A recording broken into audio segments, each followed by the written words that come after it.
দর্শক, ইস্পাহানি মির্জাপুর চা মুক্তবাক অনুষ্ঠানে আপনাদের সবাইকে স্বাগত জানাচ্ছি। আজকে আমরা কথা বলতে চাই নির্বাচন নিয়ে, আসলে প্রশ্নগুলো কেন উঠছে সেই নিয়ে। আপনাদের সাথে আছি আমি মনজুর আল মতিন। তিনজন সম্মানিত অতিথি থাকছেন আমাদের সাথে। আছেন জনাব জুনায়েদ সাকি, তিনি প্রধান সমন্বয়কারী গণসংহতি আন্দোলন। আছেন মাহমুদা হাবিবা, তিনি সদস্য মিডিয়া সেল বিএনপি। এবং আছেন অবসরপ্রাপ্ত মেজর আবদুল্লাহ আল মাহমুদ, তিনি যুগ্ম মুখ্য সংগঠক জাতীয় নাগরিক পার্টি। আপনাদের সবাইকে স্বাগত আমাদের এই অনুষ্ঠানে। শুরুতেই মাহবুবা হাবিবা, আপনার কাছে আসতে চাই। এই যে প্রশ্নগুলো বারবার ঘুরে ফিরে উঠছে, নির্বাচন নিয়ে সংশয় আছে কি নেই, নির্বাচন হবে কি না। কালকেও নাসিরউদ্দিন পাটোয়ারি বলছিলেন যে ফেব্রুয়ারিতে নির্বাচন হবে না যদি না তার আগে সংস্কার এবং বিচারের ব্যাপারে যথেষ্ট অগ্রগতি হয়। নির্বাচন আসলে ফেব্রুয়ারিতে না হওয়ার সম্ভাবনা আপনি কতটুকু দেখেন? ধন্যবাদ আপনাকে মনজুর ভাই। আমি শুভেচ্ছা জানাচ্ছি আমার সম্মানিত সহ আলোচকদের এবং যারা শুনছেন তাদেরকে। বেসিক্যালি পজিটিভ মানুষ আমি, এবং এমন কোনো এখন পর্যন্ত বিষয়, এখন পর্যন্ত এমন কোনো ইভেন্ট চোখে পড়েনি যেটা দেখে মনে হতে পারে যে নির্বাচন হবে না। এটা যেটা হয়েছে, বিভিন্ন পক্ষের বিভিন্ন বক্তব্য আছে। যাদের বক্তব্য আছে তাদের কাছে নিশ্চয়ই এটার ব্যাখ্যাও আছে। আমার সঠিক সেটা জানা নাই, তাদের ডিফারেন্ট করে নলেজও থাকতে পারে, সেটারও ধারণা রাখি না। কিংবা কোনো ক্ষোভ থেকে, দেখেন পলিটিক্সে আমরা অনেক ধরনের কথাই বলি, সেটা তেমন একটা রাজনৈতিক বক্তব্য হতে পারে, যেটা আজকে উপদেষ্টা সালেউদ্দিন জি উনি বলেছেন। বহুদিনের পরে একটা সংস্কার, আপনি সংস্কার বলুন, বিচার কাজ বলুন, কিংবা এগুলো কোনোটাই আসলে যে খুব সন্তুষ্ট হওয়ার মতো অগ্রগতি হয়েছে তা তো না মনজুর ভাই। প্রতিটা নিয়েই এখানে কথা বলার সুযোগ আছে, যথেষ্ট কমপ্লেইনের সুযোগ আছে। কিন্তু বিষয় হচ্ছে যে সংস্কার যতদূর এগোনো গেছে, 13টা সংস্কার কমিশনের প্রস্তাবনাগুলো নিয়ে আসা, ঘোষণাপত্র বলুন, সনদ বলুন, এগুলো সবই তো কাজ তো চলছে। এবং নির্বাচন কমিশন যতটুকু, নির্বাচন কমিশনে রিফর্ম নিয়ে কাজ হয়েছে, আপনার বিচার বিভাগের রিফর্ম নিয়ে কাজ হয়েছে, এগুলো তো মোটামুটিভাবে ফাংশনাল। কাজেই যখন অন্তর্বর্তীকালীন সরকার নিজেও কিন্তু খুব দীর্ঘ একটা সময়ের পরেই নির্বাচনের ডেটটা দিয়েছে। এটা অনেকগুলো মাসের মাস, এটা কত মাস হচ্ছে, প্রায় দেড় বছর পরে নির্বাচনটা হতে যাচ্ছে। তো এটা good enough length of for interim government to arrange at least সংস্কারই বলুন, যেটাই বলুন। এখন যে জুলাই সনদটা যদি দ্রুততম সময়ের মধ্যে করা সম্ভব হয়, তাহলে একটা বড় এই জুলাই সনদের একটা বড় অংশের কাজও কিন্তু তারা সম্পন্ন করে যেতে পারবেন, অ্যাটলিস্ট শুরু করিয়ে দিয়ে যেতে পারবেন। আর সংস্কার নিয়ে যেটা আমি বুঝি, বা আমরা সবাই বুঝি, সংস্কার তো চলমান প্রসেস মনজুর ভাই। আপনি তো এটা শেষ করবেন, শেষ করে তারপরে নির্বাচন করবেন, ওই কথাই গেলে তো বাংলাদেশের এমন কোনো অর্গান বাকি নাই যেখানে আপনার কোনো না কোনোভাবে সংস্কারের প্রয়োজন নাই।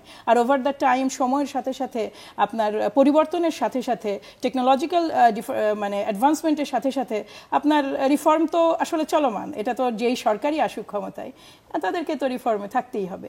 হ্যাঁ, অনেক কথা হচ্ছে, অনেক ক্ষোভ আছে, অনেক ক্ষুব্ধতা আছে, বিভিন্ন দলের বিভিন্ন ঘোষণা আছে, কিন্তু এগুলো আমি সব রাজনৈতিক ঘোষণা, এবং তাদের এটা করার রাইটও আছে। অ্যাজ আ পার্টি এনসিপি বলতেই পারে, পার্টির মুখপাত্র যেহেতু বলছেন, এটা বলতেই পারে যে আমরা এই কারণে নির্বাচনে আগ্রহ বোধ করছি না। যেমন জামাত অলরেডি বেশ কিছু কথা বলেছে, কিন্তু এটা পার্টি হিসেবে তাদের রাইট। বা দল হিসেবে বিএনপি নির্বাচনমুখী, এবং নির্বাচন নিয়ে তাদের মধ্যে কখনো কোনো ধরনের প্রশ্ন ছিল না। আমাদের মূল আস্থাটা এখনো ডক্টর মোহাম্মদ ইউনূস এবং তার ট্রুপসের ওপরে, যারা ইলেকশনটা কন্ডাক্ট করবেন, আমরা ওই আস্থাটা রাখতে চাই, এবং এমন কোনো ঘটনা চোখে দেখছি না। যেটা একটা প্রশ্ন তোলা হচ্ছে, সেটা জামাতের তরফ থেকেও বলা হয়েছে যে আসলে যে জুলাই সনদের কথা বলা হলো, বা যে সংস্কারের ব্যাপারে ঐক্যমত্য হলো এতদিনের আলোচনার পরে, সেটা আসলে কতদূর বাস্তবায়িত হবে, সেটার প্রক্রিয়াটা আসলে কি হবে, সেটা নির্দিষ্ট না করে নির্বাচনে গেলে আসলে পুনর্ব্যবস্থাটাই ফিরে আসার একটা শঙ্কা থেকে যায়। সেটার ব্যাপারে বিএনপির অবস্থানটা কি? আসলে এটা কিভাবে, আইনি ব্যবস্থার কথা বলছে, যেটা আইনি ভিত্তি চাচ্ছেন, এটার আসলে আইনি ভিত্তি একটা নির্বাচিত সংসদ ছাড়া কিভাবে দেওয়া সম্ভব? এটা বেসিক্যালি একটা আমি দেখছিলাম নানা মানুষের মন্তব্য দেখছিলাম, তাদের প্রপোজাল দেখছিলাম, তার মধ্যে একটা রেফারেন্ডামের কথা দেখলাম, একটা গণপরিষদের নির্বাচনের কথা দেখলাম। নির্বাচনে যদি দিতে হবে তবে নয় কেন, আপনার মূল জাতীয় সংসদ নির্বাচন নয় কেন? কারণ আপনি যখন এখানে বসছেন, আপনার আসলে কোন টুল আছে? আপনার আইনসভা ছাড়া এটা লেজিটিমেসি দেওয়ার আর কোন টুল আছে? এই অন্তর্বর্তীকালীন সরকারের সমস্ত কার্যক্রম বলুন, তাদের যে উদ্যোগগুলো বলুন, কিংবা এখন পর্যন্ত 5ই আগস্ট বা 36শে জুলাইয়ের পর থেকে যা ঘটে এসেছে, সেটার যেটা সাংবিধানিক স্বীকৃতি কিংবা আইনগত যে ভিত্তি, ওটা দিতে হলে তো আপনার একটা নির্বাচিত বডি লাগবে। রেফারেন্ডামের ব্যাপারে কি আপনাদের কোনো আপত্তি আছে? রেফারেন্ডামের বিষয় হচ্ছে যে রেফারেন্ডাম তো আমরা আগ্রহী নই রেফারেন্ডামে, এবং আমাদের সেটাতে আমরা রেফারেন্ডামের প্রয়োজনটা কি আসলে? কেন রেফারেন্ডামটা কেন প্রয়োজন? এই জুলাই সনদের আইনগত ভিত্তিটা 3-4টা অপশন দেওয়া হয়েছে। রেফারেন্ডামটা যদি সবাই ঐকমত্য হয় সেটার বিষয়টা আমার জানা নাই, কিন্তু আমি যেটা ব্যক্তিগতভাবে মানে বুঝি, বা আমি সংবিধান বিশেষজ্ঞ নেই, কাজে প্রথমেই আমি বলে নিচ্ছি আমার উত্তরটা দুর্বল হতে পারে। সেটা হচ্ছে যে রেফারেন্ডাম দিয়ে আপনি মানে জুলাই সনদে সাধারণ মানুষের কাছ থেকে এতগুলো সংস্কারের বিষয়ে মতামত যে নিয়ে আসবেন, এটা খুব সহজ কাজ নয়। কিন্তু এটা কিন্তু হ্যাঁ না ভোট, রাষ্ট্রপতি থাকবেন কি থাকবেন না, কিংবা মঞ্জুর ভাই এসে উপস্থাপনা করবেন কি করবেন না, সেটা ওই যে একটা সিঙ্গেল পয়েন্টে যে এটা সমগ্র দেশের মানুষকে যখন আপনি ভোটের জন্য আহ্বান জানাবেন, তাদের জন্য এটা সহজবোধ্য হওয়ার একটা বিষয় আছে। একটা দিন শেষে আপনাকে গণতান্ত্রিক প্রসেসে যখন উঠতে হবে, আপনি যখন গণতান্ত্রিক এভিনিউয়ে হাঁটতে শুরু করবেন, আপনার একটা মানে বাধ্যতামূলক মানে নর্ম হচ্ছে আপনার ইলেকশন প্রসেসেই সেটা আসতে হবে, বিশ্বব্যাপী স্বীকৃত কিন্তু এই বিষয়টা। এবং নির্বাচন ছাড়া আর কি কোনো সুযোগ আছে ডেমোক্রেটিক প্র্যাকটিসে ফিরে যাওয়ার? নির্বাচন নিজেই কি খুব বড় একটা সংস্কার নয়? নির্বাচন নিজেই তো একটা খুব বড় সংস্কার। যে নির্বাচন সুষ্ঠু হবে, যে নির্বাচন অংশগ্রহণমূলক হবে, যে নির্বাচনে আর যে সরকার আসবে জবাবদিহিতা থাকবে, একটা রাষ্ট্রের সর্বোচ্চ সংস্কারের পজিশন তো ওটাই দাঁড়ায়। এবং আরেকটা বিষয় আপনাকে বলি, আমাদের একটা বাংলাদেশ জাতীয়তাবাদী দলের একটা স্ট্রেংথ পয়েন্ট হচ্ছে, কিংবা আমাদের সাথে যারা যুগপৎ আন্দোলনে ছিলেন, তারা নির্বাচন পরবর্তী সময়ে একটা জাতীয়, যারা সংসদে আসবেন তাদেরকে একটা জাতীয় সরকার করার প্রস্তাবনা। এই জিনিসটা বিষয় হচ্ছে যে পুরোটাই যে আপনি সনদটা নিয়ে কাজ হয়েছে এতদিন, এটা এই আস্থা এবং এই বিশ্বাস নিয়েই আমরা কাজ করেছি বা খেটেছি, কিংবা আমরা যা ছাড় দেওয়ার দিয়েছি যে এগুলো আমরা বাস্তবায়ন করব। এখানে যখন আপনি বলছেন যে আস্থা নাই বা এটা আস্থা পাচ্ছি না, আসলে কোন ওয়েতে আস্থাটা রাখা যায় সেটাও তো প্রশ্ন। আমিও তো আস্থা পাচ্ছি না যে 5 ফেব্রুয়ারির মধ্যে যদি নির্বাচন না হয়, তাহলে আমাদেরও তো আস্থার জায়গাটা জিরো হয়ে যাচ্ছে। দেখুন, বাংলাদেশ লড়াই করেছে অনির্বাচিত সরকারের বিরুদ্ধে। খেয়াল রাখবেন, এই ভোট নির্বাচনবিহীন সরকারের বিরুদ্ধেই বাংলাদেশ এত বছর লড়াই করে এসেছে। কাজে এইটা আবারও যদি সেই একই পুনরাবৃত্তি ঘটে, সেটা তো গ্রহণ মানে অ্যাটলিস্ট অ্যাকসেপ্ট করার কোনো কারণ নাই। জি, ধন্যবাদ। মেজর মাহমুদ, আপনার কাছে পর্যায়ে আসতে চাই। কালকের বক্তব্য নিয়েই তো বিস্তর আলাপ হচ্ছে। জনাব নাসিরউদ্দিন পাটোয়ারি যে কথাটা বলেছেন, এটা আসলে গণমাধ্যমে যেভাবে শিরোনাম হয়েছে, আসলে তিনি কি বোঝাতে চেয়েছেন? জি, ধন্যবাদ আপনাকে। শুভেচ্ছা আমার সহালোচক এবং দর্শক শ্রোতা যারা শুনছেন সবাইকে ধন্যবাদ জানাচ্ছি, শুভেচ্ছা জানাচ্ছি। নাসিরউদ্দিন পাটোয়ারি খুব স্পষ্টভাবে বলেছেন যে ফেব্রুয়ারিতে কোনো নির্বাচন হবে না। উনি আসলে কথাটা বলেছেন মানুষের অন্তরে যে কথাটা আছে। আসলে আমরা মুসলিমেও কিছু জনবল অথবা কোনো একটা পার্টিকুলার পার্টির আসলে যারা সমর্থক এবং কর্মী থাকে তাদের কথা না, বরঞ্চ আমরা তো 64টা জেলা ঘুরে এসেছি। এখন ঘুরে এসে আমরা যে মানুষের কাছ থেকে যে ফিডব্যাকটা পেয়েছি, সেটার কথাটাই আসলে স্পষ্টভাবে নাসিরউদ্দিন পাটোয়ারি বলেছেন যে মানুষ আসলে ফেব্রুয়ারিতে যে নির্বাচন চায় না, সেটার স্পষ্টভাবে তিনি এটা উল্লেখ করেছেন। এটা এখন কেন চায় না, সেটার পিছনে তো আসলে কারণ আছে। এই যে সরকার, বর্তমান অন্তর্বর্তীকালীন সরকার যখন এসেছে, ওনাদের ম্যান্ডেট ছিল 3টা মেইন ম্যান্ডেট, রাইট? প্রথমে ছিল বিচার, দেন সংস্কার এবং হচ্ছে নির্বাচন। এখন আপা যেটা বলেছেন যে নির্বাচনই একটা বড় সংস্কার, হ্যাঁ নির্বাচন একটা সংস্কার, কিন্তু তার আগে যেই শহীদের আসলে রক্তের এখনো পর্যন্ত আমরা প্রপারলি অ্যাড্রেসই করতে পারি নাই, প্রপারলি গ্যাজেটেড আকারে, গ্যাজেটের মধ্যে একটা সংখ্যা আছে, ইউএন রিপোর্টে একটা সংখ্যা আছে, আহতর গ্যাজেট অর্ধেক হয়েছে আবার অর্ধেক হয় নাই, এরকম এই দায়িত্বটুকু, ন্যূনতম দায়িত্বই যেখানে এখনো পর্যন্ত পালন হয় নাই, সেখানে কিন্তু আমরা অলরেডি সংসদে ধরেন কে বসবো না বসবো সেটার গল্প করছি। আসলে এটা কি তাহলে যারা এই আন্দোলনে, যুগপৎ আন্দোলনে যারা জড়িত ছিল বা অংশগ্রহণ করেছে, যারা শহীদ হয়েছেন, তাদের পরিবারের সাথে কি এটা একটা সরাসরি, আমি মনে করি এটা একটা বেইমানির শামিল। এবং যারা আহত হয়েছে তাদের কি আসলে মতামত নেওয়া হয়েছে এই নির্বাচন ঘোষণার পূর্বে? সেই তারিখটার ঘোষণার পূর্বে আমরা কোনো দৃশ্যমান কোনো কিছু দেখি নাই যেরকম ঘুরে ফিরে আসছে। সেটা হচ্ছে বিচার তো একটা দীর্ঘ প্রক্রিয়া, একটা পর্যায়ে এখানে প্রাথমিক বিচারটা হবে, এরপরে আপিলের সুযোগ থাকছে। এই পুরো ব্যাপারটা যদি আসলে সময় ধরে বলে দেওয়া হয় যে এর মধ্যেই শেষ করতে হবে, সেটা তখন বিচারের প্রক্রিয়া নিয়ে আসলে প্রশ্ন তুলবে। তাহলে আসলে কদ্দূর বিচার হলে আপনাদের মনে হয় যে এর পরে নির্বাচনে যাওয়া? মাজুর ভাই দেখেন, আমরা এই যে বিচারিক প্রক্রিয়া যখন শুরু হয়েছে, এর থেকে শুরু করে এই পর্যন্ত অদ্যাবধি আইসিটি চিফ প্রসিকিউটর বাদে আমরা সরকারের উচ্চপদস্থ কোনো কর্মকর্তা থেকে, অথবা আমরা যদি সরাসরি বলি আমাদের বিচার বিভাগ অথবা হচ্ছে আইন বিভাগ থেকে স্পষ্টত এই বিচারের নিয়ে কোনো রোড ম্যাপ অথবা কবে কি নাগাদ তাদের প্ল্যান কি, সবকিছুর একটা প্ল্যান অবশ্যই থাকতে পারে। সেই প্ল্যানটা টাইমটা ফুলফিল হবে কিনা, that's a matter of discussion. এখন একটা বিচারিক প্রসিজিয়ারাল যে ইভেন্টটা, এটা কত সময় লাগতে পারে এটা কিন্তু তাদের প্রপারলি জানা আছে। আমার যখন হচ্ছে একটা আদেশ হচ্ছে, লোয়ার কোর্টে যখন একটা আদেশ হচ্ছে, তখন সেটা আপার কোর্টে যাচ্ছে, ওইখানে অনেক বুক বাইন্ডিং হয়ে থাকে, জনবল স্বল্পতার কারণে সেটা 3 মাসের মতো লেগে যাচ্ছে শুধুমাত্র বাইন্ডিংগুলোর কারণে, অক্সিলারি ওয়ার্কগুলো। এখন এই অক্সিলারি ওয়ার্কগুলো তারা কত সংক্ষিপ্ত করে এনে তারপর হচ্ছে মেইন ফোকাস কাজ করবে, এই জিনিসটা তারা কাজ করতে পারতো এবং সেই সম্পর্কে জাতিকে তারা অবহিত করতে পারতো। যেই শহীদের পরিবার যারা বিচার চেয়েছে তাদের কি জানতে ইচ্ছা করে না যে হচ্ছে আসলে আমরা কবে নাগাদ আমরা বিচারটা পেতে পারি, একটা টেন্টেটিভ টাইম লাইন, অথবা আমরা কোন পর্যায়ে আছি এখন, ইউজুয়ালি এই পর্যায়ে থাকলে এটা কতদিন সময় লাগতে পারে, যেহেতু এটা একটা স্পেশাল বেঞ্চের মতো, সেই ক্ষেত্রে এই বেঞ্চের মাধ্যমে এটা কতদিন সময় লাগবে, এটা অবশ্যই সরকার এবং হচ্ছে আমরা মনে করি যে বিচার বিভাগ থেকে এটা স্পষ্টভাবে দিতে পারে। আপা অবশ্যই বলেছেন যে উনি পজিটিভ মানুষ। আমি মনে করি যে বিএনপির আসলে যারা নেতৃস্থানীয় আছে সবাই আসলে পজিটিভ, কিন্তু তাদের পজিটিভিটিটা আমরা এখনো পর্যন্ত যেটা দেখেছি সেটা হচ্ছে আপনার মেইন ফোকাসটা হচ্ছে নির্বাচনের দিকে পজিটিভনেসটা বেশি।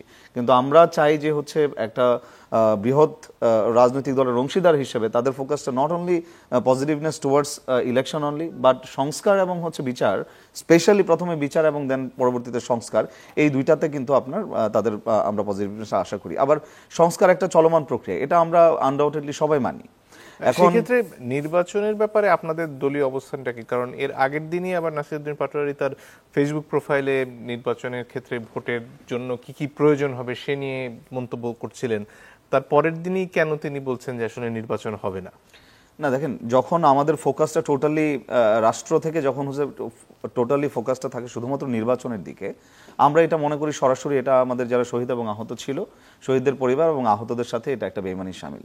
সেই ক্ষেত্রে তাদের যাদের স্টেক নিয়ে আমরা আসলে আজকে কথা বলছি, সবকিছু করছি, তাদেরকে অবহেলিত রেখে তাদেরকে অ্যাড্রেস না করে শুধু নির্বাচনকে যদি আমরা অ্যাড্রেস করি, সেই নির্বাচনে যদি আমরা অংশগ্রহণ করি বা অন্যান্য রাজনৈতিক দল অংশগ্রহণ করে, এটা আসলে আমরা ইতিহাসের একটা ব্যাক পার্টি থেকে যাব বলে আমরা মনে করি। এমন কিছু কি করা সম্ভব এই ফেব্রুয়ারির আগের সময়ের মধ্যে, যাতে করে আপনাদের মনে হবে যে হ্যাঁ নির্বাচনের পরিবেশ তৈরি হয়েছে? কেন না, অবশ্যই। দেখেন, নির্বাচনের পরিবেশ না, নির্বাচনের পরিবেশটা তো আপেক্ষিক এবং হচ্ছে এটা অবশ্যই টাইম টু টাইম চেঞ্জ হতে পারে, অথবা প্রশাসন চাইলে অতি অল্প সময়ের মধ্যে কিন্তু এই আইন শৃঙ্খলার তো মেইন জিনিস সেটাকে ক্যাপচার করতে পারে, যদিও ওইখানে অনেক ডিলেমা আছে আমি বলবো।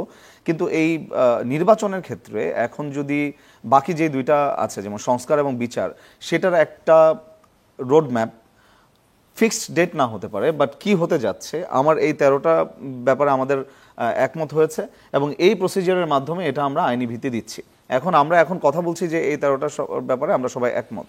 এখন যে কোনো একটা নির্বাচনী সরকার এসে সংসদে যখন সংখ্যাগরিষ্ঠতা থাকলো, তখন তারা এটা সরাসরি ডিনাই করে গেল যে আমরা এখন দেখেছি যে জনমতের ভিত্তিতে এই ইস্যুগুলোতে আমরা মনে করছি যে এটা ডিট্রিমেন্টাল টু পাবলিক কনসাসনেস, সো অথবা ইন্টারেস্ট। সো তখন তারা এটা চেঞ্জ করে ফেললো। হোয়াট উই ডু, আমাদের তো তখন কিছু করা থাকবে না, তখন তো ঐক্যমত্য কমিশন নাই। এই জন্য আমরা বলেছি যে গণপরিষদ নির্বাচনের কথা। গণপরিষদ নির্বাচনের কথা বলা হচ্ছে, যেমন সমালোচক বলেছেন যে এটা তো 13টা পয়েন্ট বাংলাদেশের মানুষকে কি জানায় হ্যাঁ না ভোট করা সম্ভব? অবশ্যই সম্ভব। না, অলরাইট, হ্যাঁ, রেফারেন্ডামের কথা যদি বলা হয়, এই রেফারেন্ডামটা যদি আমরা হচ্ছে সারা বাংলাদেশের মানুষকে 13টা পয়েন্টে মোটা দাগে যদি আমরা সরকার যদি না জানাতে পারে, আসলে সেই সরকারের তথ্য এবং তথ্য প্রযুক্তি যে মন্ত্রণালয় আছে সেটা ডেমোলিশ করে দেওয়া দরকার এবং অথবা উপদেষ্টাকে পদত্যাগ করা দরকার। ধন্যবাদ। ফিরে আসবো আপনার কাছে আবারও, তার আগে জনাব জুনায়েদ সাকি আপনার কাছে আসতে চাই। এই যে নানান ধরনের টানাপোড়েন, তার মধ্য থেকে আসলে একটা তো ঐক্যমত্য করার জন্য এতদিন ধরে আলোচনা হচ্ছে, জুলাই সনদের কাছাকাছি পৌঁছে যাওয়া হয়েছে বলেও বিভিন্ন সময় বলা হয়েছে সরকারের তরফ থেকে। আসলে মূল মতপার্থক্যগুলো এখন কোন জায়গায়, জুলাই সনদের কথাই যদি ধরি? ধন্যবাদ আপনাকে। আমি আমার সহালোচক সহ যারা দেখছেন সবাইকে সালাম এবং শুভেচ্ছা জানাই। আসসালামু আলাইকুম। আগের আলোচনার রেস ধরে আসবো না আপনার প্রশ্ন থেকে? রেস ধরে আসতে পারেন। আচ্ছা, আপনার প্রশ্ন থেকে প্রথমে শুরু করি, কারণ তাতে যোগাযোগটা স্থাপন করা সহজ হবে। আপনি প্রশ্ন করেছেন যে জুলাই সনদ কোথায় আটকে আছে। জুলাই সনদের যে কাঠামো সেটা বলতে পারেন যে অনেকটাই তৈরি। কিছুটা মানে ইন্ট্রোডাকশনের ক্ষেত্রে কোনো কোনো জায়গাতে এখনও কিছু মতামত দেওয়ার জায়গা আছে, কিছু পার্থক্য আছে। সেইগুলো মোটামুটি কমিশন দায়িত্ব নিয়েছেন যে সমস্ত মতামতের ভিত্তিতে তারা একটা জায়গা তৈরি করবেন। সেই অর্থে জুলাই সনদের ড্রাফট ইজ রেডি। এখন প্রশ্ন উঠেছে শেষ দিনে যে এটা বাস্তবায়ন কিভাবে হবে, সেটা ছাড়া আমরা এটাতে কিভাবে সই করি। এখন বাস্তবায়নের পদ্ধতি নিয়ে অনেকগুলো প্রস্তাবনা আছে এবং বাস্তবায়নের পদ্ধতি নিয়ে বলতে পারেন থার্ড ফেজ আলোচনা। প্রথম ফেজ তো হচ্ছে সবগুলো পলিটিক্যাল পার্টি তাদের মতামত দিয়েছে রিপোর্ট আসার পরে। সেকেন্ড ফেজ হচ্ছে পলিটিক্যাল পার্টিগুলো একসাথে বসে কিংবা অন্যান্য স্টেক হোল্ডারদের সাথেও হয়তো কিছু কিছু আলোচনা হয়েছে, যেখানে সবাই মিলে কথা বলে তর্ক বিতর্ক করে কতগুলো জায়গায় একমত হয়েছে। এখন থার্ড ফেজ হচ্ছে বাস্তবায়ন প্রসঙ্গ নিয়ে, এবং এর মধ্যে যতটা আমরা জানি যে কমিশন বিভিন্ন এক্সপার্টিসদের সাথে কথা বলছেন এবং তারা তাদের একটা প্রস্তাবনা হয়তো তৈরি করছেন, সেটা নিয়ে তারপর তারা পলিটিক্যাল পার্টির সাথে বসবেন। কী পদ্ধতিতে বসা হবে সেটা এখনও আমরা জানি না। এটাকে আবার আমরা যেভাবে বসছিলাম সবাই মিলে বসা হবে নাকি আলাদা আলাদা করে বসা হবে সেই জায়গাটাতে। ফলে জুলাই সনদ বাস্তবায়নের জায়গাটা নিয়ে বাকি আছে। প্রস্তাব আছে কয়েকটা। রেফারেন্ডামের প্রস্তাব ছিল, কিন্তু রেফারেন্ডামের প্রস্তাব এখন অনেক দিক থেকেই অনেকে পিছু হটেছেন, অথবা এটা ঠিক ভাবল মনে করছেন না। কারণ হচ্ছে যে যেহেতু অনেকগুলো কয়েকটা বিষয়ে আমরা একমত হয়েছি, পূর্ণ একমত, আবার অনেকগুলো বিষয়ে কিন্তু নোট অফ ডিসেন্ট আছে। নোট অফ ডিসেন্টের মীমাংসা কীভাবে হবে সেটা তো আসলে জনগণের কাছে যেতে হবে। তো এই কারণে রেফারেন্ডাম আসলে শুধুমাত্র পূর্ণ একমত প্রসঙ্গে রেফারেন্ডাম হওয়া সম্ভব। যেসব প্রশ্নের নোট অফ ডিসেন্ট আছে এটা তার রেফারেন্ডাম দিয়ে নির্ধারিত হবে না। কাজেই আমাদেরকে ইলেকশনে যেতে হবে। জনগণই মীমাংসা করার একমাত্র ক্ষমতা রাখে। জনগণই ক্ষমতার কেন্দ্র এই জাগতিক জীবনে, এই রাষ্ট্রীয় গণতান্ত্রিক ব্যবস্থায়। তাহলে নির্বাচনের সাথে সংস্কারের একেবারে মানে যাকে বলে যে অপরিহার্য সম্পর্ক আছে। নির্বাচন ছাড়া সংস্কার সম্পূর্ণই হবে না। এখন নির্বাচনটা কি হবে? গণপরিষদ, সংস্কার পরিষদ, নাকি একটা সাধারণ পার্লামেন্ট? প্রস্তাব কিন্তু প্রায় যে গণপরিষদ এবং সাধারণ পার্লামেন্ট একসাথেই হবে। আমাদের প্রস্তাব হচ্ছে সংস্কার পরিষদ এবং সাধারণ পার্লামেন্ট একসাথেই হবে। গণপরিষদের এখতিয়ারটা থাকে হচ্ছে যে জনগণ যে সংসদকে একটা নতুন সংবিধান লেখার এখতিয়ার দেয়। কিন্তু যেহেতু নতুন সংবিধানের প্রশ্নে কিন্তু কোনো ঐকমত্য নাই, কারো কারো দাবি আছে, কোনো পার্টির দাবি আছে। যেমন আমাদের প্রতিষ্ঠাকাল থেকে আমরা বাংলাদেশে একটা এই ৭২-এর সংবিধানের আমরা সমালোচনা করে এসেছি এবং আমরা নতুন গণতান্ত্রিক সংবিধান করতে হবে সেই কথা আমরা বলেছি। কিন্তু এই মুহূর্তে ঐকমত্য আছে হচ্ছে সংস্কার নিয়ে, মানে হচ্ছে বিদ্যমান সংবিধানের মৌলিক সংস্কার করা হবে এবং সেই মৌলিক সংস্কারের প্রশ্নগুলো আলোচনা হয়ে গেছে, মানে ফ্যাসিলিটেট করেছে অন্তর্বর্তী সরকার। এবং সেখানে কতটুকু আমাদের ঐকমত্য হয়েছে, কোন কোন বিষয়ে নোট অফ ডিসেন্ট আছে, কোন কোন বিষয়ে আলোচনার বিষয়ই আসেনি। এখন এইগুলো নিয়ে আমাদের নির্বাচনে যেতে হবে। যেগুলো ঐকমত্য সেটা তো সকল পার্টি, মানে যারা জনপ্রতিনিধি হবে তারা, যারা সংখ্যাগরিষ্ঠতা পাবে, যেই পাক, সবাই মোটামুটি এটা বাস্তবায়ন করতে বাধ্য থাকবে। সেই রকম একটা অঙ্গীকার করার কথা বলা হয়েছে। আমাদের দাবি হচ্ছে যে এইটাকে একটা অর্ডিন্যান্সও করা যেতে পারে, যে আগামী সংসদ এই ঐকমত্যের জায়গাগুলো বাস্তবায়ন করতে বাধ্য থাকবে। দ্বিতীয় পোর্শন সেটা হচ্ছে note of dissent. Note of ডিসেন্টের মীমাংসা করবে জনগণ। এটা এই উচ্চকক্ষ সম্পর্কিত এই বিধানটাকে এরকম হবে না, এইটা হবে, যেরকম যে অবস্থান নিয়েছে সেটা নিয়ে তাদের ইস্তেহারে জনগণের কাছে যাবেন, সেটা সমাধান করবেন। এমনকি তৃতীয় যে প্রশ্ন, যে অর্থাৎ নতুন আপনি একটা প্রস্তাবনা করতে চান, সেই নতুন প্রস্তাবনা আপনি আপনার ইস্তেহারে করবেন। আপনি যদি সংখ্যাগরিষ্ঠতা পান সেটা আপনি মানে ওখানে যে বাস্তবায়ন করতে পারবেন। তার মানে পিপলের কনসেন্ট নিয়ে আপনি এটা করছেন। এখন কেন আমরা সংস্কার পরিষদ, কেন সাধারণ পার্লামেন্ট? বিস্তারিত শুনবো আপনার কাছ থেকে। একটা বিরতির সময় হয়ে গেছে, আপনার কাছে ফেরত আসছি। দর্শক একটু পরে ফিরে আসছে, আশা করি সাথে থাকবেন। সোনায়েত সাকি আপনার কাছে যে প্রসঙ্গে ছিলেন শেষ করতে পারেন। তো আমি যে কথা বলছিলাম সেটা হচ্ছে যে আমরা মানে কেন একটা সংবিধান সংস্কার পরিষদ কিংবা সংস্কার সভার নির্বাচন অথবা সাধারণ পার্লামেন্টের বদলে এইটা চাইছি। মানে যে কোনো সংবিধানের একটা অ্যামেন্ডমেন্ট করা যায়, 2/3 মেজরিটি হলে অ্যামেন্ডমেন্ট করা যায়, কিন্তু অ্যামেন্ডমেন্টের একটা জায়গা হচ্ছে যে যেহেতু সংবিধানের অভিভাবকত্ব করে সুপ্রিম কোর্ট, তারা ওই অ্যামেন্ডমেন্টটা সংবিধানের সাথে সঙ্গতিপূর্ণ কিনা সেটা বিষয়ে তারা রায় দিতে পারে। কিন্তু গণপরিষদের কি কাজটা হয়, জনগণের প্রতিনিধিরা একটা সংবিধান তৈরি করে, ওইটা ঠিক হলো না বেঠিক হলো এটা কিন্তু সুপ্রিম কোর্টের কোনো এখতিয়ার নাই। সুপ্রিম কোর্ট গণপরিষদ যে সংবিধান ঠিক করে দিবে সেইটাই তার অভিভাবকত্ব করবে, তার পক্ষে এসে দাঁড়াবে, তার সুরক্ষা দিবে। ঠিক সংস্কার পরিষদ ওই ভূমিকাটা পালন করবে। যেহেতু সংস্কার বিষয়ে আমরা ঐকমত্য হয়েছি, সংস্কার পরিষদ জনগণের এখতিয়ার নিচ্ছে প্রথমে যে আমরা বিদ্যমান সংবিধানের মৌলিক সংস্কার করব, এবং এই মৌলিক সংস্কার জনগণের ইচ্ছা এবং অভিপ্রায় হিসেবে আসবে। ফলে এই সংবিধান আদালত চ্যালেঞ্জ করবে না, বরং এই সংবিধান আদালত সুরক্ষা দিবে এবং এর অধীনেই বাকিগুলো অসঙ্গতি বিবেচনা করবে।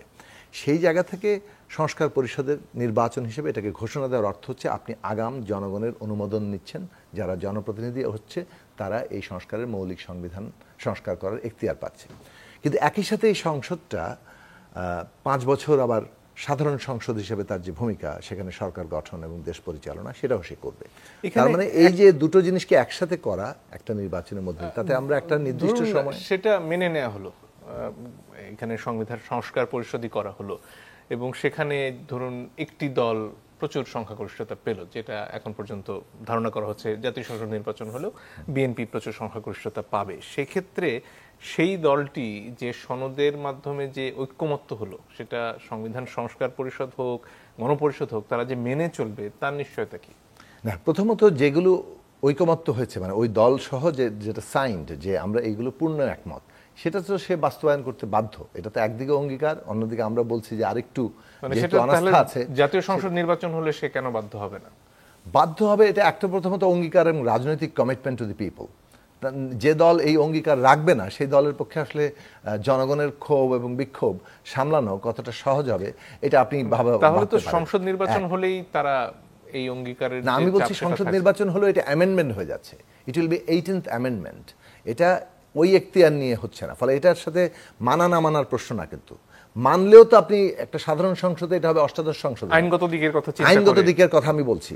ফলে মানা না মানার প্রশ্নটা ভিন্ন জিনিস। এটা প্রথম প্রশ্ন আইনগত দিক, জনগণের এখতিয়ার, এবং এটা রিপাবলিক মনে রাখা দরকার, সংবিধান রিপাবলিকে জনগণের ইচ্ছার প্রকাশ। দ্বিতীয় দিক হচ্ছে মানা না মানা।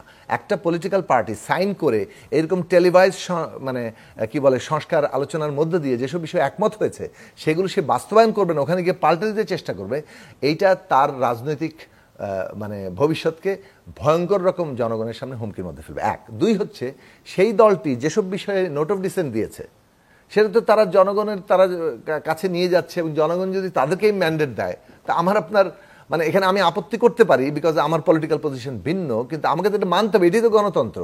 ফলে এই জায়গাটাকে কিন্তু মানে ওইটা আমরা প্রথম দিনই সেট করেছি যখন আমরা আর্টিকেল 70 বিষয়ে করা হচ্ছে যে নোট অফ ডিসেন্ট যারা দিচ্ছে তারা জনগণের কাছে তার নোট অফ ডিসেন্ট সহ ম্যানিফেস্টো দিতে পারবে, এবং সেটা যদি তারা বিজয়ী হয় তাহলে নোট অফ ডিসেন্টটা সহ তারা সংস্কারটা করবে।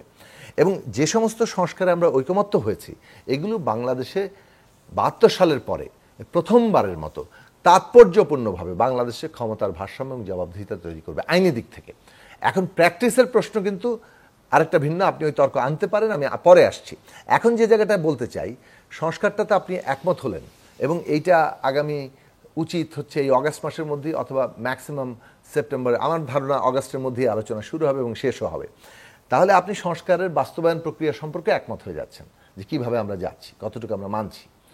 সেই জায়গাটাতে যেসব বিষয়ে একমত হবে না সেটা নিয়ে তো আপনার ইলেকশনে যাওয়ার এখতিয়ার আছে। আপনি তো ভোট জিতেই আপনি মানুষের ইচ্ছার প্রকাশ করতে পারেন। যে জনগণের কথা মেজর রিটায়ার্ড মাহমুদ বললেন যে তারা 64 জেলা ঘুরেছেন এবং তারা পিপলের পালস বুঝেছেন, তো তাদের পিপলসের পালস অনুযায়ী তারা যদি তাদের কথাটাকে ম্যানিফেস্টোতে নিয়ে যান এবং পিপল যদি তাদেরকে ভোট দিয়ে আগামী সরকার কিংবা সংখ্যাগরিষ্ঠতা দেয়, দেন তারা তাদের মতো করে পুরো জিনিসটাকে আবার সাজানোর এখতিয়ার পাচ্ছেন। এইটা জনগণকেই নির্ধারণ করতে দিতে হবে। আদারওয়াইজ আমরা কিন্তু কোনো একটা গ্রুপ অফ পিপল আমরা ভাবলাম আমরা সবচেয়ে ভালো বুঝি, আমরা জনগণের স্বার্থ সবচেয়ে ভালো বুঝি, আমরাই সবচেয়ে জ্ঞানী লোক, সুতরাং আমরা এটা ঠিক করব, এইটা করার মতো এখতিয়ার কোনো দল ওই ডিটারমিনিং জায়গায় পৌঁছায় নাই। হ্যাঁ, কোনো কোনো ক্ষেত্রে বিপ্লবে এটা ঘটে, কিন্তু তারপরেও কিন্তু জনগণকেই শেষ পর্যন্ত আপনার নির্বাচনের মধ্যে দিয়ে সেই দল যায়। আর একটু শেষ করে আমাকে একটু বলতে দেবেন, আমার যেহেতু সেকেন্ড স্পেলের বলাটাও এটাই হয়ে যাচ্ছে। কাজেই ইলেকশন নির্বাচন হয়ে যাচ্ছে অত্যাবশ্যকীয় অপরিহার্য উপাদান ফর দি এই রিফর্ম কমপ্লিট করার জন্য। ফলে আমরা যেটা বলছি যে বিচার সংস্কার এবং নির্বাচন, আমি শেষ করি একটু, বিচার সংস্কার এবং নির্বাচনের যে এখতিয়ার, এই এই সরকারকে ফ্যাসিলিটেট করার জন্য দেওয়া হয়েছে, তাতে একটা জিনিস আমাকে বলেন যে বিচার তার প্রায়োরিটি দীর্ঘমেয়াদী কাজ ছিল, সেই বিচারের জন্য আমার দরকার যথেষ্ট পরিমাণ তদন্ত কর্মকর্তা, আমার দরকার হচ্ছে চার্জশিট তৈরি করার জন্য প্রয়োজনীয় তদন্ত শেষ করে সেটা করা এবং বিচার প্রক্রিয়াটা শুরু করা। নট নেসেসারিলি প্রতিটি বিচার তার 10 ইয়ারের মধ্যেই শেষ হয়ে যাবে। মানে কতটুকু বিচার হলে আপনার কাছে গ্রহণযোগ্য হবে? আমাদের কাছে গ্রহণযোগ্যতা ছিল, আমি শহীদ পরিবারের যতজনের কথা শুনেছি এটা ঠিক, তারা চেয়েছেন যে তার সন্তানের বিচারটা শুরু হয়েছে সে দেখতে। এখন তারা যদি বিচার শুরুও দেখতে না পান, ধরেন আপনি হয়তো কয়েকজনেরটা দেখলেন যে কয়েকজন আওয়ামী লীগের স্টলওয়ার্ট লিডারশিপের বিচার হচ্ছে, কিন্তু এই যে আমার এখন শহীদের সংখ্যাই তো ঠিক হলো না। কেন হলো না? Who is responsible? শহীদের তালিকা, তাদের রাষ্ট্রীয় মর্যাদা, তাদের পরিবারের দায়িত্ব নেওয়া, আহতদের চিকিৎসা এবং তাদের জীবনের দায়িত্ব নেওয়া, এইসব পুনর্বাসন শব্দ ব্যবহার করেন না। তার লাইফ, তার সে একমাত্র উপার্জনকারী, তার পা পঙ্গু হয়ে গেছে, তার জীবনের দায়িত্বটা কে নেবে? এখন এই জায়গাটা তো এই সরকারের দায়িত্ব। আমি আবারও বলবো, এনসিপি কিন্তু এই সরকারের পরোক্ষ পার্ট। প্রথমত এনসিপির প্রধান নেতা একসময় উপদেষ্টা ছিলেন, তাদেরই বন্ধুরা, তাদেরই প্রতিনিধিত্ব দুইজন এখনও এই সরকারে আছেন। এইটা কেন হলো না এই জবাবদিহি কিন্তু তাদেরও করতে হবে। এক, দুই হচ্ছে এই পুরো সরকারকে করতে হবে যে কেন বিচার প্রক্রিয়া এই পর্যন্ত আগালো না। এখন কেউ যদি এই প্রশ্ন তোলে যে আপনারা তো বিচার প্রক্রিয়া শ্লথ করে দিয়া এখন আপনি ইলেকশনকে বিচারের সাথে একটা মুখোমুখি করে দিচ্ছেন, অথবা সংস্কারকে বিচারের সাথে মুখোমুখি করে দিচ্ছেন। আচ্ছা আমাকে বলুন তো, যে এই মিডিয়া সংস্কারের প্রস্তাবনা তৈরি হয়েছে, প্রশাসন সংস্কার, পুলিশ সংস্কার, তারপরে আপনার এই যে শ্রম আইন সংস্কার, এই যে অনেকগুলো সংস্কার, এগুলোর সাথে সংবিধানের কি সম্পর্ক? খুব বেশি ক্ষেত্রে নাই। কিন্তু যেসব ক্ষেত্রে নাই, এই গভর্নমেন্ট ইমিডিয়েটলি সেগুলোকে সব অর্ডিন্যান্সের মাধ্যমে বাস্তবায়ন করতে পারত। মানুষ দেখতো যে অভ্যুত্থান একটা নতুন ব্যবস্থার জন্ম দিচ্ছে, মানুষ সেই ব্যবস্থাটাকে টের পেত। সেই জায়গাটা কেন তারা করলেন না? এখন না করার জবাবদিহিতার জায়গা, হ্যাঁ আইনমন্ত্রী বলেছেন, আইন উপদেষ্টা বলেছেন যে না, তারা অনেকগুলো আইনগত সংস্কার করছেন। আমরা পরিষ্কারভাবে এই জিনিস দেখতে চাই যে কি ধরনের সংস্কার যেগুলো এই সরকার অর্ডিন্যান্স আকারে পারে, পরবর্তী সংস্কার সরকার সেটাকে র্যাটিফাই করবে কিংবা পার্লামেন্ট র্যাটিফাই করবে, কোনটা করবে করবে না সেটা তার পরের ব্যাপার, কিন্তু এই সরকার তো তার দায়িত্ব পালন করতে পারে। আমাদের বক্তব্য হচ্ছে সংবিধান বদল করতে হলে আপনাকে জনগণের অনুমতি নিতে হবে। জনগণের অংশগ্রহণ ছাড়া আপনি সংবিধানকে বদল করে জনগণের ইচ্ছা আর অভিপ্রায় প্রকাশ সেটাকে বলতে পারেন না। ফলে সেই বাধ্যবাধকতার জায়গাটাকে আমরা যদি গুরুত্বের সাথে নেই, বিচার সংস্কার এবং নির্বাচন হয়ে দাঁড়িয়েছে এই মুহূর্তে বাংলাদেশের প্রধান ন্যাশনাল ইন্টারেস্ট, জাতীয় স্বার্থ। যে আমাদের এমন কোনো তৎপরতা করা ঠিক হবে না যেটা আমাদের এই মুহূর্তে জাতীয় স্বার্থকে ক্ষুণ্ণ করে। এবং মনে রাখবেন যে এখানে পরাজিত শক্তি এবং তার দেশি বিদেশি পৃষ্ঠপোষকরা তারা এই অপেক্ষাটা করছে যে কখন আন্দোলনকারীদের মধ্যে এমন কনফ্লিক্ট সৃষ্টি হয় যেটার পথ ধরে তারা পুরো অভ্যুত্থানকে জিওপার্ডাইজ করবে। জি, ধন্যবাদ। মেজর মাহমুদ, আপনার কাছে ফিরে আসতে চাই। নিশ্চয়ই শুনছিলেন এখানে যে বিচার প্রক্রিয়া বলুন বা এই সংস্কারের যে আলাপ, সেখানে বিচারের সাথে নির্বাচনকে একসাথে জুড়ে দিয়ে যে শঙ্কার কথা একটু আগে জনাব সাকিব বলছিলেন যে পুরো নির্বাচন প্রক্রিয়াটাকে আসলে অনির্দিষ্টকালের জন্য পিছিয়ে দেওয়ার একটা প্রবণতা আপনাদের কথায় উঠে আসছে কিনা। এবং একটু আগেও দেখছিলাম যে জনাব সজীব ভুঁইয়া তিনি একটা সাক্ষাৎকারে বলেছেন যে তিনি নির্বাচন করতে চান এবং সেটা এনসিপির হয়েও হতে পারে। ফলে এই যে ছাত্র উপদেষ্টাদের সাথে এনসিপির যে যোগাযোগ, সেটা আসলে কতদূর অস্বীকার করা চলে এবং সরকারের কতটুকু দায় আপনাদের? আচ্ছা, সরকারের ফুল দায়টা আসলে নেওয়ার মতো আমার মনে হয় যে ক্যাপাসিটি বা এই বার্ডেনটা, হ্যাঁ না সেটাই জানতে চাচ্ছি যে কতটুকু। আমি ওইটাই বলছি আর কি, জাস্ট ক্লারিফাই করছি। যারা ছাত্র প্রতিনিধি ছিল, অফকোর্স তাদের সাথে এনসিপির একটা কন্টিনিউয়াসলি কমিউনিকেশন হয়, যোগাযোগ হয়, যেহেতু তারা ছাত্র প্রতিনিধি ছিল এবং ওই স্টেক থেকে উঠে আসা একটা দল হচ্ছে এনসিপি। সুতরাং যারা ছাত্র উপদেষ্টা আছে তাদেরকে কিন্তু অ্যাকাউন্টেবল আমরা করছি। আমরা আমাদের পক্ষ থেকে কিন্তু যে ইস্যুসগুলো আমরা দেখছি যে এটা প্রপারলি অ্যাড্রেস করা হচ্ছে না, আমরা সরাসরি তাদেরকে কিন্তু সেটার জন্য দায়বদ্ধ করছি আমাদের জায়গা থেকে। এখন এটা দুইটা পার্ট, একটা হচ্ছে অভ্যুত্থান থেকে উঠে আসা ছাত্র নেতা হিসেবে যারা ছাত্র উপদেষ্টা হয়েছেন সেই পার্ট হিসেবে, এবং তার যারা সঙ্গী সাথী যারা ছিল তাদের একটা পার্ট হিসেবে, আর একটা হচ্ছে একটা পার্টির একটা স্ট্যান্স থেকে যেভাবে আসলে প্রশ্ন করা দরকার সেটা হিসেবে। পার্টি থেকে আমরা যখন স্ট্যান্স নিয়ে আমরা যখন প্রশ্ন করছি, তখন কিন্তু আমরা শুধু দুইজন ছাত্র উপদেষ্টাকে বলছি না, আমরা টোটাল স্টেটটাকে বলছি। তখন টোটাল আমার এই রাষ্ট্র ব্যবস্থা বর্তমানে যারা চালাচ্ছেন, ইন্টারিম গভর্নমেন্ট, টোটালি আমরা তাদেরকে দায়বদ্ধ করছি। এখন দেখেন সাকিব ভাই যে কথাটা বলেছেন, শহীদদের তালিকা আসলে হলো না কেন, এটার জবাব তো দিবে প্রধান উপদেষ্টা। এটার জবাব দেবে হচ্ছে বাকি এটার সাথে রিলেটেড যত যে মন্ত্রণালয় আছে তারা। পুনর্বাসন মন্ত্রণালয়, স্বাস্থ্য মন্ত্রণালয়ের এই যে বড় বড় ট্র্যাজেডি হয়ে যায় অথবা হচ্ছে শহীদ আহতরা যে চিকিৎসা পাচ্ছে না, ওইখানে আপনি দেখবেন আমাদের যে স্বাস্থ্য উপদেষ্টা মহোদয় আছেন ওনার কোনো তৎপরতা কিন্তু আপনি ওইরকম ভাবে দেখবেন না। এখন বিপ্লবোত্তর একটা সময়ে যখন আমরা বাংলাদেশে বসে কথা বলছি, আমরা যারা হচ্ছে আহত অথবা শহীদদের পরিবার তাদেরকে আমরা রিহ্যাবিলিটেশন বললাম না, এটা অবশ্যই আমরা আসলেই সম্মান করা উচিত। আমার এখন বোধোদয় হলো ভাইয়ের কথা শুনে, তাদের একটা নতুন জীবন বা জীবন ধারা যদি আমরা না দিতে পারি, কিসের পলিটিক্স আমরা করতে নামছি? আসলে আমরা কিসের পলিটিক্সের কথা বলছি, কিসের সংস্কারের কথা বলছি, কিসের নির্বাচনের কথা বলছি? আমরা তো একটা নির্দিষ্ট একটা খুব ছোট একটা জনগোষ্ঠীর স্বার্থই এখনো পর্যন্ত আমরা প্রপারলি তাদেরকে সেটা গিফট করতে পারছি না, অথবা তাদের সামনে সেটা উপস্থাপন করতে পারছি না, ইভেন দেখাতেও পারছি না যে আপনারা এই এই এই কাজগুলো আপনাদের সাথে হবে বা আপনাদের জীবনটাকে সুন্দর করার জন্য সরকার এই ব্যবস্থা নেবে। সুতরাং এই সরকারের আসলে এই ক্ষেত্রে অনেক গরিমসি ছিল, এটা এটা কোনোভাবে অস্বীকার করার কোনো কিছু নাই। এইখানে ছাত্র উপদেষ্টা দুইজন আছেন যারা, তারা সহ বাকি যারা আছেন সবার এটার জন্য দায়বদ্ধ বলে আমি মনে করি। সেকেন্ড যে জিনিসটা ভাই যেটা বললেন যে সংবিধানের কথা, নতুন সংবিধান এবং কিভাবে হতে পারে, আসলে অ্যামেন্ডমেন্ট সংসদ একটা যখন নতুন সংসদ আসবে তারা শুধু অ্যামেন্ডমেন্টই করতে পারবে, ভাই অলরেডি কভার করেছেন, আমি সেদিকে যাচ্ছি না। আমার সংবিধান যেটা হয়েছে, আমি এই দেশের নাগরিক হিসেবে যে সংবিধানটা আমার সামনে থাকে সেটা হয়েছে 8 মাসের স্প্যানের মধ্যে, রাইট, স্বাধীনতার পরবর্তী সময়, এবং সেখানে কনসালটেশন নেওয়া হয়েছে ভারতের কাছ থেকে। যেই অ্যান্টি ইন্ডিয়ান অথবা যেই ফোবিয়ার মাধ্যমে এই ইয়াং জেনারেশন আমরা কাজ করে করে আজকে এই পর্যন্ত এসেছি, আমি যখন দেখছি যে ভারতের প্রেসক্রিপশন অথবা তাদের কনসালটেশন নিয়ে যখন আমার সংবিধান 8 মাসের মধ্যে হয়েছে, যেখানে কিনা জার্মানির মতো দেশ অথবা অন্যান্য যেই সকল দেশে হচ্ছে আপনার বিপ্লব হয়েছে, মিনিমাম 2 থেকে 3 বছর সময় নিয়ে তারা তাদের সংবিধান রচনা করেছে। এই তড়িঘড়ির মধ্যে যে সংবিধানটা হয়েছে, সেই সংবিধানে শুধুমাত্র রাজনৈতিক দল যারা ছিল তারা তাদের মতামত দিয়েছিল, কিন্তু তা তো হওয়ার কথা ছিল না। একটা সংবিধান হতে হলে রাজনৈতিক দল, সাবজেক্ট ম্যাটার এক্সপার্ট এবং জনসাধারণের একটা রিফ্লেকশন, ফোকাস গ্রুপ ডিসকাশনের মাধ্যমে উঠে এসে তিনটাকে একসাথে সমবেত করে কিন্তু আমার এটা পার্লামেন্টে ওঠার কথা এবং সংবিধান রচনা হওয়ার কথা। ওইটা যেটা আছে সেটা তো শুধুমাত্র তখনকার যারা রাজনীতিবিদ ছিল তাদের একটা আসলে ভিউ যেটা ছিল বাংলাদেশ কিভাবে চলতে পারে সেটার একটা প্রেক্ষাপটের মধ্য দিয়ে চলে এসেছে। সুতরাং আমরা ইয়াং জেনারেশন হিসেবে এসে মনে করি যেটা অল্প সময়ের মধ্যে তড়িঘড়ি করে ভারতের সহায়তা নিয়ে যেই সংবিধান রচনা হয়েছে এবং এই সংবিধান সরাসরি সম্পূর্ণরূপে ব্যর্থ হয়েছে 15 বছরের একটা ফ্যাসিজমকে ভেঙে দেওয়ার জন্য। এটা হয়েছে একটা বিপ্লবের মাধ্যমে, শহীদের রক্তের প্রশ্নটা মাধ্যমে। জনাব সাকিকেও করছিলাম যে এই সংবিধান সভাই ধরুন হলো, সেখানে তো কোনো না কোনো দল হয়তো সংখ্যাগরিষ্ঠতা পাবে, তাহলে তারা যে আসলে এই জুলাই সনদ হচ্ছে বা সংস্কার ব্যাপারে এনসিপির যে ধারণা সেটার প্রতিফলন যে সেই সভার মাধ্যমে হবে তার নিশ্চয়তা কি? যখন আমরা আসলে গণপরিষদ নির্বাচনের কথা আমরা বলছি প্রথম থেকে, সংসদ থেকে মাজু ভাই, এই জন্য আমরা প্রথম থেকে গণপরিষদ নির্বাচনের কথা বলছি, কারণ গণপরিষদ নির্বাচন যখন হচ্ছে, আইনসভা ওই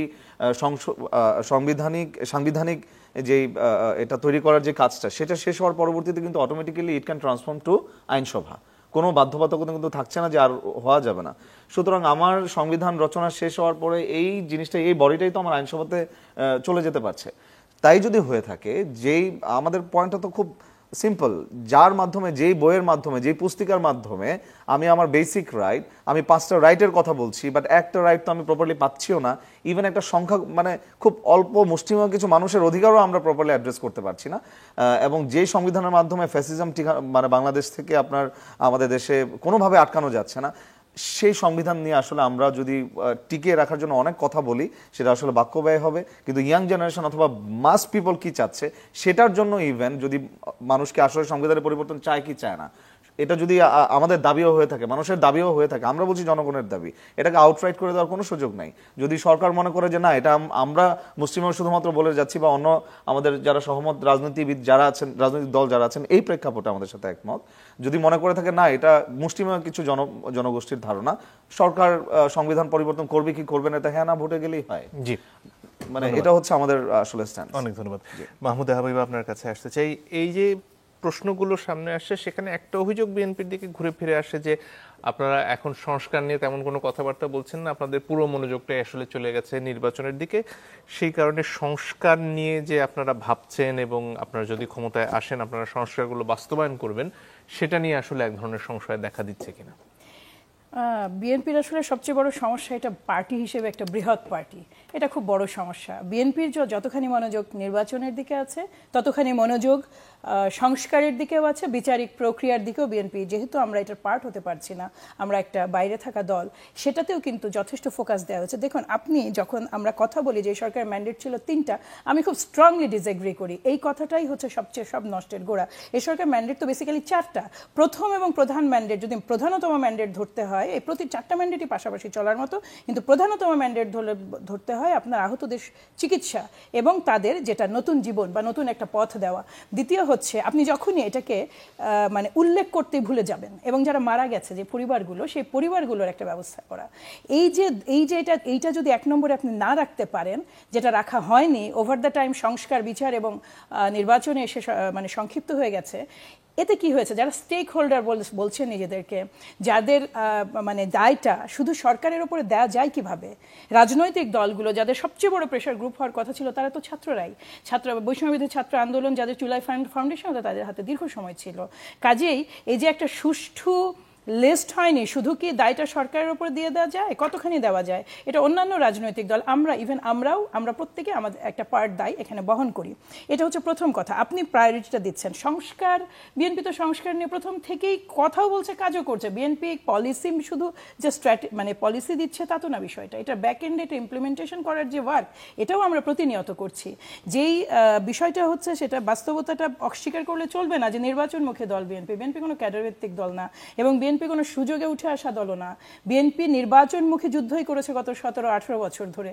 কাজে নির্বাচন একটা very important part for us, of course, কারণ সংস্কারেরই একটা পার্ট সেটা, এবং এই জায়গাটা আমরা সবসময় স্টিক করেছি। দেখুন, এই যে প্রসেসটা কি হবে, আইনগত ভিত্তিটা কি হবে, এটা নিয়ে যে 3rd ফেজের আলোচনাটা শুরু হচ্ছে, বিএনপি যদি এই জায়গাটাই সৎ না হতো, আবারও আপনাকে বলি, দল হিসেবে বিএনপি প্রথম থেকেই যেত, যা বলছে সবকিছুতে এগ্রি করতে। যে কথাটা বারবার প্রশ্ন উঠে আসছে যে আপনি এটা আস্থার জায়গাটা কোথায়, আস্থা অবশ্যই, অনাস্থার অনেকগুলো রিজন আছে।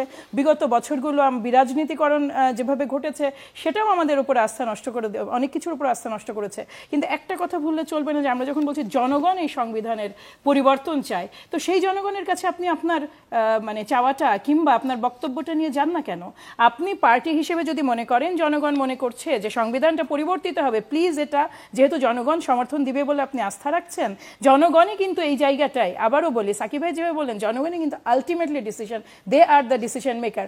আপনার তো সুযোগ আছে ঘরে ঘরে, জনে জনে যাওয়ার এবং আপনার বিষয়টা ব্যাখ্যা করার, যে সংবিধানটা আপনি পরিবর্তন চান, এবং জনগণ যদি একমত হয়, ভোটেই তো সেটা রিফ্লেকশন হবে। কাজেই এই নির্বাচনটা কিন্তু আপনি যেই নামই সেটার দিন, গণপরিষদ যেটা নিয়ে কথা হচ্ছে, যেটা আলটিমেটলি একটা আইনসভায় রূপান্তরিত হবে, এইটা নিয়ে অনেক বেশি মানে চিন্তা ভাবনার সুযোগ বিএনপির পক্ষ থেকে এই মুহূর্তে নাই। এখন সংস্কার পরিষদের ব্যাপারে আপনাদের সংস্কার পরিষদ, দেখুন, আমি এই মুহূর্তে যেহেতু আমাদের দলের সুনির্দিষ্ট ফোরাম আছে এটা নিয়ে তাদের মতামত দেওয়ার, এবং সেটা অনেক হাই লেভেল থেকে, কাজে ওনারা যখন যাবেন, যখন তারা মতামত দেওয়া শুরু করবেন, তখন আশা করা যায় এই প্রশ্নগুলোর সুস্পষ্ট উত্তর পাওয়া যাবে। এটা কিন্তু একটা কথা মনে রাখতে হবে, যে এই সমগ্র আলোচনায় জুলাই সনদ নিয়ে যে আলোচনাগুলো হয়েছে, এমন বহু পয়েন্ট থেকে বিএনপি কিন্তু অলমোস্ট মানে বহু পয়েন্টে এগ্রি করে গেছে, যেটা কখনো চিন্তাও করা যায়নি, এবং এটা সময় লেগেছে। এটা আমাদের নিজস্ব ফোরামে ডিসকাস করতে হয়েছে, আমাদের দলের সেটার জন্য মতামত আনতে হয়েছে, কিন্তু আমরা এগ্রি করেছি। কাজে জুলাই সনদের যে 3rd ফেজের আলোচনাটা হবে, এখানেও বাংলাদেশ জাতীয়তাবাদী দল তার সর্বোচ্চটাই দেবে, এবং সর্বোচ্চ ছাড় দিয়েই যেন এটা সম্ভাবনাটা মানে এটা বাস্তবায়িত হয়, সেই দিকে যাবে। এটা আমি একেবারে মানে 100% বিশ্বাস করি। দেখুন, আরেকটা বিষয় এবার বিচার নিয়ে আমি বলতে চাই। বিচার স্পিড আপ করার কোনো সুযোগ নেই, কোনো ধরনের কোনো সুযোগ নাই। এমন কোনো বিচার কখনোই আমরা আর দেখতে চাই না যে বিচারগুলো নিয়ে মানে বিচারিক হত্যাকাণ্ড বা এই ধরনের কোনো কথা চলে আসে। আপনি নিজেও জানেন, আপনার নিজের ধারণা আছে, আপনি নিজে একজন আইনজীবীও, কাজে আপনি এটা খুব ভালোভাবেই জানেন যে এই বিষয়টা সূক্ষ্মভাবে যদি বিচারিক প্রসেসটা না এগোয়, যেই ব্যক্তিগুলো নিয়ে আমরা যে বিচার করার কথা হচ্ছে, কিংবা যাদেরকে কাঠগড়ায় আনা হবে, যাদেরকে ম্যাক্সিমাম শাস্তি আমরা চোখে দেখতে চাই, তাদের জন্য ওইটা কিন্তু মানে যথেষ্ট পুঙ্খানুপুঙ্খভাবে বিচার কার্য পরিচালনা করতে হবে। তবে সুযোগটা ছিল, সরকারি সুযোগটা কোথায় ছিল? একটাই মাত্র ট্রাইব্যুনাল ট্রাইব্যুনাল করা হয়েছে। এটা একাধিক করার সুযোগ ছিল, অনেক যোগ্য আইনজীবী আছেন আমাদের, অসংখ্য জুলাই আগস্ট অভ্যুত্থানে অসংখ্য আইনজীবী আছেন যারা একেবারে অন্তরে এটা ধারণ করেন, তাদেরকেও এটার একটা পার্ট করার সুযোগ আমাদের ছিল, অনেক বিজ্ঞ আইনজীবীও আছেন। তো ওই জায়গাটায় সরকারের দায় খুব ছোট দায় না, এবং এই দায়টা থেকেই যায়। আর আরেকটা বিষয় হচ্ছে যে জুলাই, যেটা যেভাবে সাকিব ভাই বলেন, আমিও ব্যক্তিগত বিশ্বাস করি যে আগস্ট মেবি আগস্টের মধ্যেই আমরা এটার একটা মোটামুটিভাবে এক ধরনের রেজাল্ট দেখতে পাবো। ধন্যবাদ। জনাব সাকি, আরেকটা প্রসঙ্গে আসতে চাই। সাম্প্রতিক সময়ে যে পরিবর্তনগুলো আনা হচ্ছে নির্বাচনী আইনে, সেখানে বলা হচ্ছে যে জোটের প্রতীক নিয়ে আসলে নির্বাচনের সুযোগ থাকবে না, যার যার দলীয় প্রতীক নিয়ে করতে হবে। এটা কি অসুবিধার কারণ হতে পারে বলে মনে করেন? আমাদের দলের একটা ইতিমধ্যে আমরা সিদ্ধান্ত নিয়েছি যে আমরা, এটা আমাদের আকাঙ্ক্ষা ছিল আগে থেকেই, যে আমরা আমাদের নিজস্ব দলীয় প্রতীকে নির্বাচন করব। এটা আমাদের দলীয় পলিসি যে আমরা আমাদের দলকেই দাঁড় করাতে চাই, বিকজ আমরা মনে করি যে আমরা বাংলাদেশে জনগণের পক্ষে, জনগণের স্বার্থকে প্রতিনিধিত্ব করে, বৃহত্তর স্বার্থটাকে ধারণ করেই রাজনীতিটা করে, সেই রকম একটা রাজনৈতিক দল দাঁড়ানো দরকার। প্রত্যেকেই সেটা দাবি করতে পারে, বাট এই যে একটা মুক্তিকামী সামাজিক গণতন্ত্রের জন্য লড়াই করা, সেটা আমাদের আদর্শিক জায়গা, সেক্ষেত্রে আমরা এই দলটা দাঁড় করাতে চাই। কিন্তু ধরেন কোনো দল যদি এই সিদ্ধান্ত নিতে চায় যে আমরা একটা জোট করছি এবং আমাদের জোটের কোনো একটা দলের প্রতীক নিয়ে আমরা নির্বাচন করবো, আমার মনে হয় যে সেই স্বাধীনতা তাদের থাকা দরকার। অনেক অনিবন্ধিত দল থাকবে, কিন্তু তারা কিন্তু কোনো একটা নিবন্ধিত দলের সহায়তা নিয়েই নির্বাচনে অংশ নেয়, অনেক সময় স্বতন্ত্র না দাঁড়িয়ে। সেই সুযোগগুলো আসলে থাকা দরকার। ফলে আমাদের মনে হয় এটা না। আরপিও নিয়ে যদি কথা বলেন, আরপিওর আরও কতগুলো, যেমন নির্বাচন কমিশনের ক্ষমতা বৃদ্ধি, এটাকে আমরা সমর্থন করি। না ভোট থাকতে পারে, এটা আমরা 2008 সালেও আমরা করেছি, অনেক দেশেই না ভোটের বিধান আছে।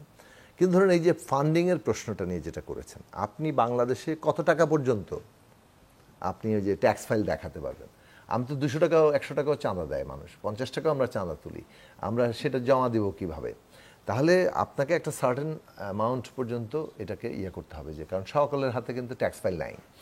এটা 1 নম্বর। 2 নম্বর, মানে ক্রাউড ফান্ডিং যদি আপনি নিতে চান। দ্বিতীয়ত হচ্ছে যে এই যে বাংলাদেশের পলিটিক্যাল কালচারটা কোন জায়গায় পৌঁছেছে। আচ্ছা, আপনি আমাকে চাঁদা দিয়েছেন, আপনি ধরেন একটা আমরা যদি ট্যাক্সেবল মানি ধরি, আয় কত, 3 লাখ টাকা, আপনি তার উপরে ফেলেন যে এর উপরে কোনো টাকা দিলে আপনাকে আপনার ট্যাক্স রিটার্ন দেখাতে হবে কিংবা ইত্যাদি।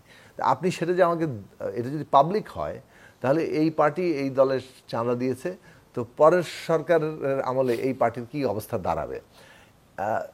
এইটা ইনভেরিয়েবলি গত 15 বছরে আমরা করেছি, তারও আগে করেছি, যে আচ্ছা অমুক লোক এই লোকদের সহায়তা করে, তাকে যে নানানভাবে করো, এবং তাকে নানানভাবে হেনস্থা করা হয়। ফলে ফান্ডিংয়ের প্রশ্ন নিয়ে আমাদের ভাবতে হবে। ডেফিনেটলি পলিটিক্যাল পার্টির ফান্ডিংয়ের প্রশ্নটাকে কিভাবে একটা গণতান্ত্রিক জায়গায় স্বচ্ছতার জায়গায় দাঁড় করানো যায়। এবং ফান্ডিংয়ের অভাবের কারণেই কিন্তু দেখা যায় যে এই যে একদল লোকের যে প্রায় চিরস্থায়ী বন্দোবস্তের মতো টিকে যায়, নতুন দলের বিকাশ ঘটে না সেই জায়গাটা। ফলে ফান্ডিংয়ের প্রশ্ন নিয়ে আমরা অবশ্যই নতুন করে চিন্তা করা দরকার। কিন্তু আমাদের মনে হয় যে ইলেকশন কমিশন নিজেরা অনেক কিছু ভাবছেন, কিন্তু তারা সকলের যে কাছ থেকে যেভাবে আলাপ আলোচনাটা, এইরকম একটা রাষ্ট্র পুনর্গঠনের কাজ গভর্নমেন্ট ঐকমত্য কমিশনের মাধ্যমে সবাইকে নিয়ে করতে পারলো, ইলেকশন কমিশনে কিন্তু প্যারালালি ইলেকশন কমিশন আমার মনে হয় বুঝতে পেরেছি আপনার কথা। জি, মেজর মাহমুদ, যদি আর কিছু যোগ করার থাকে। জি, আমি যেমন হচ্ছে আপনার নির্বাচনের কথাই যদি বলি, নির্বাচন তো গুড, ফেব্রুয়ারিতে ধরে নির্বাচন হতে পারলে তো ভালো, সবকিছু যদি ফুলফিল করা যায়। কিন্তু রিফর্মগুলোর কি হইল? যেমন প্রশাসন আর হচ্ছে আমাদের পুলিশের কথা যদি বলি, আমি কোন পুলিশকে দিয়ে ভোট করাতে চাচ্ছি? যে পুলিশ রাতের ভোট দিনের ভোট রাতে দিয়েছে সেই পুলিশকে দিয়ে? পুলিশ কি সব কি চেঞ্জ হয়ে গেছে আমার পুলিশ প্রশাসনের? এটা তো পুলিশের দোষ না, ইন্ডিভিজুয়াল একজন পুলিশের ব্যক্তির দোষ না। আমরা তো বিগত 15 বছরে তাদেরকে তাদের আচরণগত এমন একটা পরিবর্তন করে ফেলেছি, পেটোয়া বাহিনী হিসেবে এমনভাবে তাদেরকে মার্ক করে ফেলেছি, তাদের আচরণগত চেঞ্জটাই তো হয়ে গেছে গত 15 বছরে। এই আচরণগত রিফরমেশনের জন্য প্রশাসন এখনো পর্যন্ত কোনো ধরনের, শুধুমাত্র 3টা ড্রেস ট্রায়াল ছাড়া বাকি কোনো কাজ হয় নাই। এটা কে করবে? এই পুলিশের উপরে আপনি ভরসা করে কি পোলিং সেন্টার 45,000 পোলিং সেন্টার আমি চালাতে পারবো? আমার আইন শৃঙ্খলা বাহিনী হিসেবে 80,000 এবার সেনা সদস্য যোগ হবে, কিন্তু 45,000 পোলিং সেন্টারে তার মানে হচ্ছে যদি আনুপাতিক হারেও ধরি আমার 2 জন করে, সেটা কি সম্ভব? তাহলে সেই টোটাল পোলিং সেন্টারটাকে সামনে নিয়ে আসা। প্রশাসন, আমাদের স্বরাষ্ট্র উপদেষ্টা মহোদয় বলেছেন যে প্রশাসনের যারা আছে দায়িত্বপ্রাপ্ত ডিসি তাদেরকে লটারির মাধ্যমে পোস্টিং করা হবে বিভিন্ন জায়গায়। মানে কি চেঞ্জ হবে তাতে? আমার বিগত 15 বছরে যে লাইন আপটা তৈরি হয়েছে এই প্রশাসনের, আমার পরে যে আছে, তারপরে যে আছে, তারপরে যে আছে, সব তো আপার ভক্ত। আমি এখন যেখানেই দেই না কেন সেই প্রশাসনের যদি আমি তাদের আচরণগত পরিবর্তন যদি না করতে পারি, সেই প্রশাসন দিয়ে তো আসলে এই নির্বাচন আমরা সুষ্ঠু হবে এবং লেভেল প্লেইং ফিল্ড যেটা এনশিওর করার কথা বলছে সেটা হবে কোনোভাবে সম্ভব। লাস্ট একটা কথা সাকিব ভাই যেটা বললেন ফান্ডিং এর ইস্যু, বাংলাদেশের নির্বাচন আমরা ছোটবেলা থেকে দেখে আসছি, আপনার নির্বাচন মানে হচ্ছে টাকার খেলা। এই টাকার খেলাকে যদি নির্বাচন কমিশন রেস্ট্রিক্ট না করতে পারে কোন একটা প্রসেসের মধ্যে দিয়ে, কোন একটা স্ট্রিক্ট প্রসেস ফলো করে, আদারওয়াইজ তো ওই যেটা হচ্ছে মানে এক দল বিকশিত হবে, বাকি দল যাদের মোমেন্টাম আছে, সম্ভাবনা আছে, তারা কখনো সামনে আসতে পারবে না। নির্বাচন কমিশন এখানে অবশ্যই দায়বদ্ধ। মাহমুদা হাবিবা যদি কিছু যোগ করেন। ধন্যবাদ। আমি দুটো বিষয়ে সাকিব ভাইয়ের সাথে 100% একমত। সেটা হচ্ছে বিশেষ করে না ভোটটা আমি স্বাগত জানাই ওই একক প্রার্থীর ক্ষেত্রে, আর হচ্ছে যেটা প্রত্যেকটা পলিটিক্যাল পার্টিকে ইনভলভ করতেই হবে, এইটা জরুরি। কারণ ইলেকশনে জোট করা হয়, এটা একটা লেভারেজ এক্সচেঞ্জ, আপনার উভয় পক্ষেরই লেভারেজ এক্সচেঞ্জ থাকে। সেখানে ছোট পার্টিগুলোর অনেকেরই এই লেভারেজটা তারা বড় পার্টির ইউজ করতে চায়, সেটা হচ্ছে জনপ্রিয়তা এবং প্রতীক। আচ্ছা, এই ক্ষেত্রে এটা অবশ্যই, যেহেতু নির্বাচনটা করবে হচ্ছে ছোট মানে সবগুলো দল, রাজনৈতিক দল, এটা তাদের একটা পার্ট।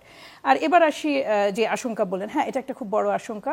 জনপ্রশাসন, পুলিশ প্রশাসনের সেই অর্থে পরিবর্তন না হলেও যেটা হয়েছে যে নির্বাচন কমিশন যদি এম্পাওয়ার্ড না হয়, নির্বাচন কমিশন যদি আরেকটু এম্পাওয়ার্ড হয়, একটা জিনিস আছে যেটা অন্য সময়ের চেয়ে আলাদা। বিগত সরকার একেবারে ছাতার মতো এই প্রশাসনের মাথার উপরে একটা ইমিউনিটি দিয়ে রেখেছিল যে যা খুশি করতে পারো, ভোটটা নিয়ে আসো, আমি ইমিডিয়েট তোমাদের কোনো বিপদে পড়তে হবে না। ওই আপা এখন একটু দূরেই আছে, বেশ দূরে, ওই ভার্চুয়ালের মাধ্যমে আর ওই কিছু গোপনে টাকা পৌঁছে দেওয়া আর মতবাদ উস্কে দেওয়া ছাড়া চাকুরিজীবীদের মানে আমি যে সব ধরনের চাকুরিজীবী বা পেশাজীবীদের এক ধরনের কিন্তু তাদের পেশার প্রতি মমতা থাকে, ফলে আপার প্রতি ভালোবাসা উপরে উঠবে না তাদের পেশার প্রতি যে মমতা, যে না টিকে থাকতে হবে। আমি এটা বলছি না যে গণতন্ত্রের প্রতি লয়ালিটি, এগেইন আমি বলছি তার ব্যক্তিগত টিকে থাকাটা কোনটা। আমার নিজের মনে হয় যে ওই ব্যাপক মানে আমব্রেলাটা যেহেতু এখন আর নাই, ওটা পাশের দেশে ছায়া দিচ্ছে, কাজেই আমি অতটা মানে এইবার তাদের মানে ওই অর্থে মানে কমে আসে না, আশঙ্কা থাকে, বাট ওটা অনেকখানি কমে আসে। জি, অনেক ধন্যবাদ আপনাদের তিনজনকে। আজকের মতো সময় ফুরিয়ে গেছে। দর্শক আপনাদেরকেও ধন্যবাদ, বিদায় নিচ্ছি।